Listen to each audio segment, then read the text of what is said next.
Hi everybody! So katatapos ko lang get ready. Get ready with me.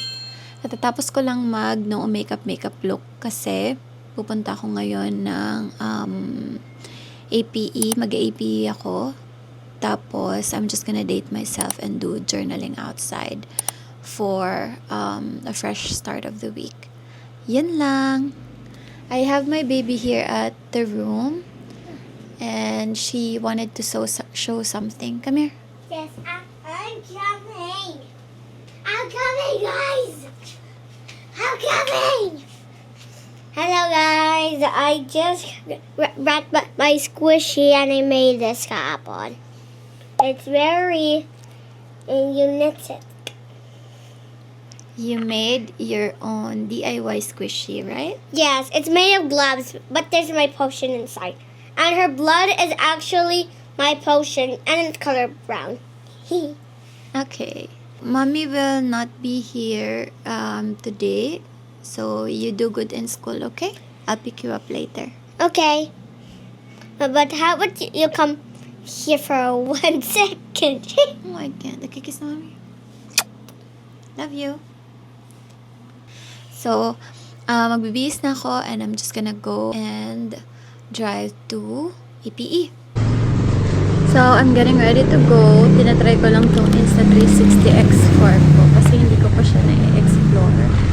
So, this is the labas daylight kung anong makaka-capture nito with the natural light at 9 a.m.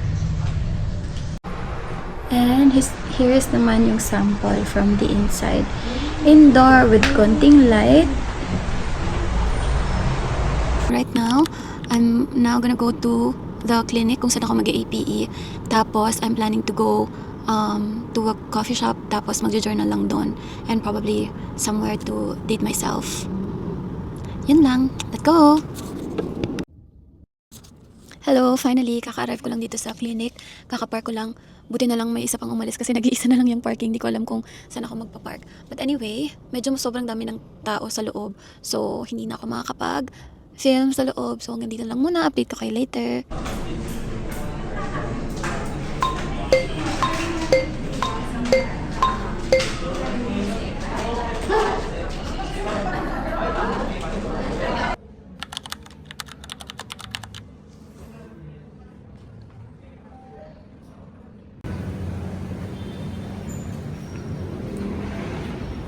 Finally done with APE. So, paglabas ko ng High Precision, meron ako nakitang standee ng cafe. So, I went there and check it out.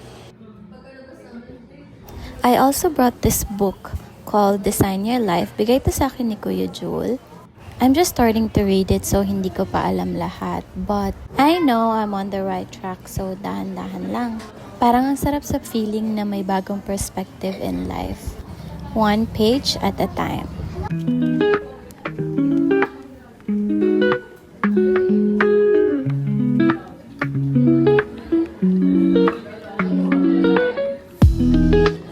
Little moments like this, ang sarap lang i-enjoy. Very simple pero calming. I also picked my favorite red velvet cookie. One bite and everything feels a little bit better.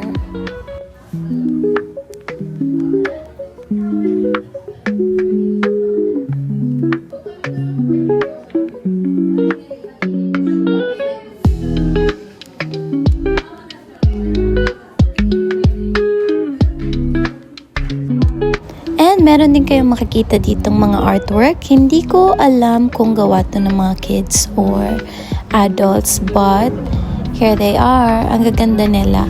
Artistic sila eh. Ako kasi hindi ko sure. And as for the food, I got naman the spam and egg sandwich and then the Spanish sardines pasta with garlic bread.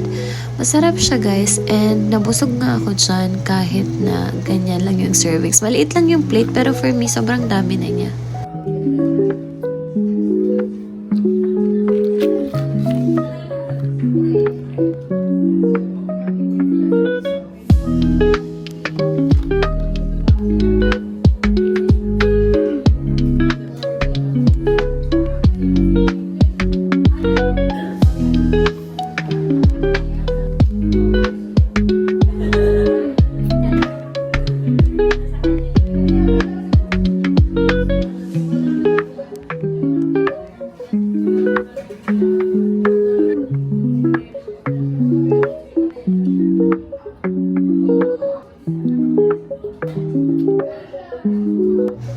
And meron din sila dito mga board games, guys. So, if you're with your friends, you can also check them out.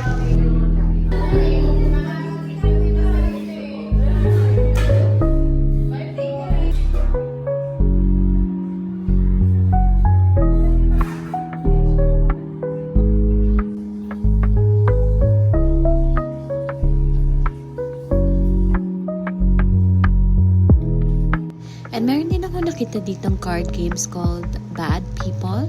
I haven't really had this game before. But if you're playing with your friends, the questions are really interesting. Like this one. In the event of a zombie apocalypse, who would sacrifice, blah blah blah. Most likely to choose to never have sex again, blah blah blah. Who would be the worst phone operator, blah blah blah. But I just checked it out, so I'm back to reading Design Your Life. It says, who you are determines what you do. Share ko din pala yung bookmark ko, guys. Ito yung ginawang DIY card for me ni Kayla. So, it says, thanks, Mom. And no boys card. Right now, I'm using my Insta360 kasi mas madali ko siyang buksan at dahil wala akong stand ng DJI. Anyway, nakahasad lang ako dito kasi walang parking. Nandito ko ngayon sa Walter Mart Dasma to basta later na lang. Nag-aantay ako ng may aalis. Tingnan niyo.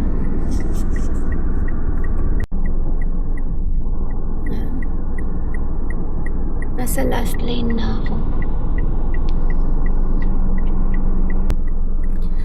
Dahil dyan, hindi ko alam kung hanggang anong oras ako mag-aantay dito. May mga nakahazard din sa kabila. Sa first, sa second, sa third. Dito ko sa fourth, meron pa sa fifth. Pero itong kasi mga jeep na yung nandun. Ayun, wala pa rin umaalis.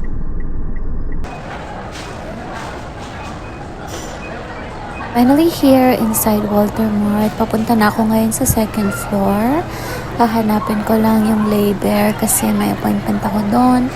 And then, probably magpapaayos din ng nails. Linis lang kasi hindi ako mahilig pagpa-mani and pedi. And ayun yung Naillandia. Chinek ko lang kung madaming tao.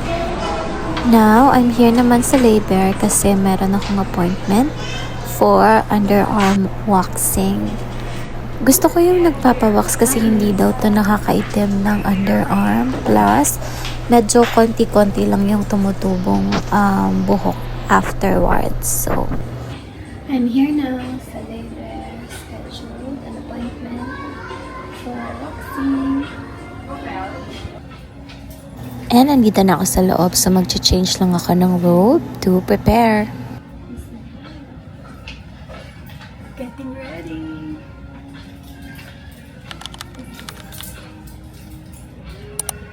And I'm finally done. So here's the output. May maliit na dark spot lang yan sa right side kasi I got a pimple there when I was pregnant. But anyway, service is so far so good. I love it here. Always okay.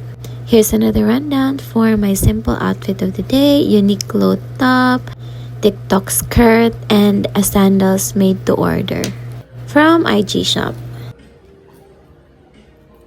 Now I'm here getting ready naman ulit. We'll go to Naillandia for the next stop.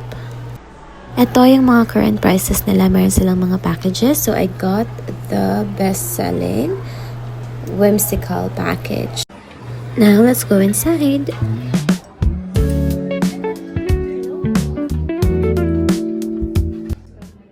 Ay, yung basic whimsical.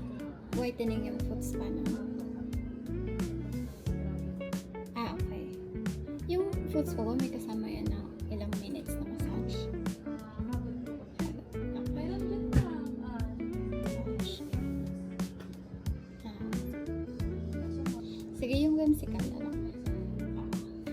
And when I was seated, here's my POV.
And after Nailandia naman, naglakad-lakad lang muna ako sa department store to see kung may mabibili ako for Kayla.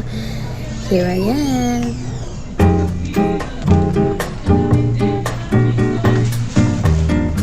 Pero sa kakaikot ko guys, wala pa rin talaga akong nabili for Kayla.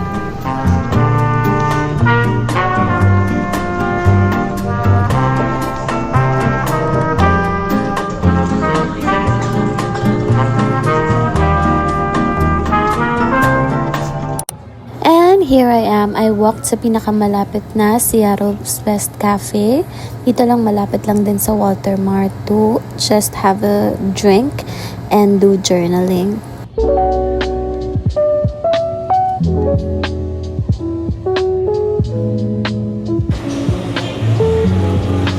Hi everybody! So, nandito ko ngayon sa Seattle's Best sa Dasma.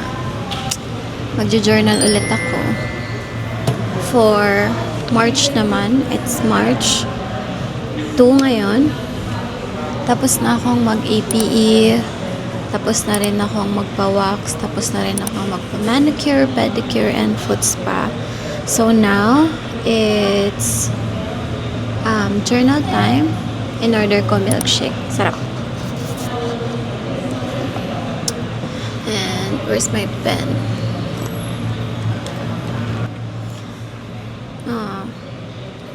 I love this pen. It's from Four Seasons from Hawaii. So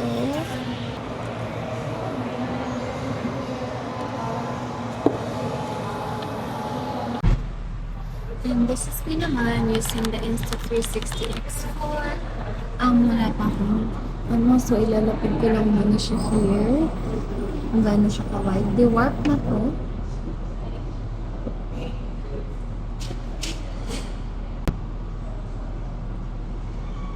Probably overexposed because of the sun.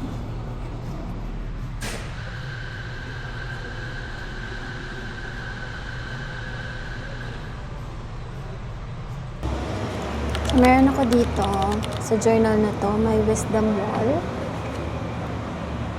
I'm just gonna read it to you. There's a verse, Proverbs 4:7. The beginning of wisdom is this: get wisdom. Though it cost all you have, get understanding. Sabi dito, isulat mo lang lahat ng tumatakbo sa isip mo at sabayan mo ng dasal.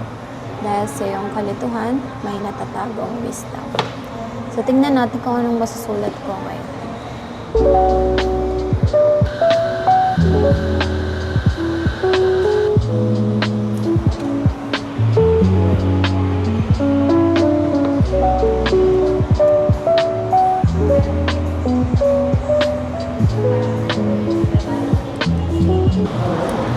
Now, it's time naman to write my prayer board.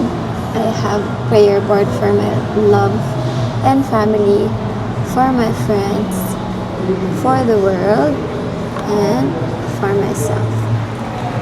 Tapos na ako magsulat ng March prayer board ko. Tada! Now, I'm just gonna read the book naman. So, nandito pa lang naman ako sa umpisa. Pero so far, I'm liking it. Rediscovering myself.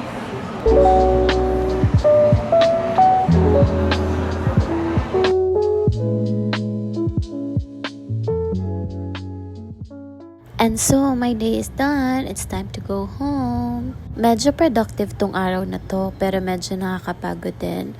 Pero, spending time alone can make you rediscover yourself too. I hope I can have more of this pa din. Kaso busy tayo maghabol ng tulog. So, let's go home and rest until the next vlog. See ya!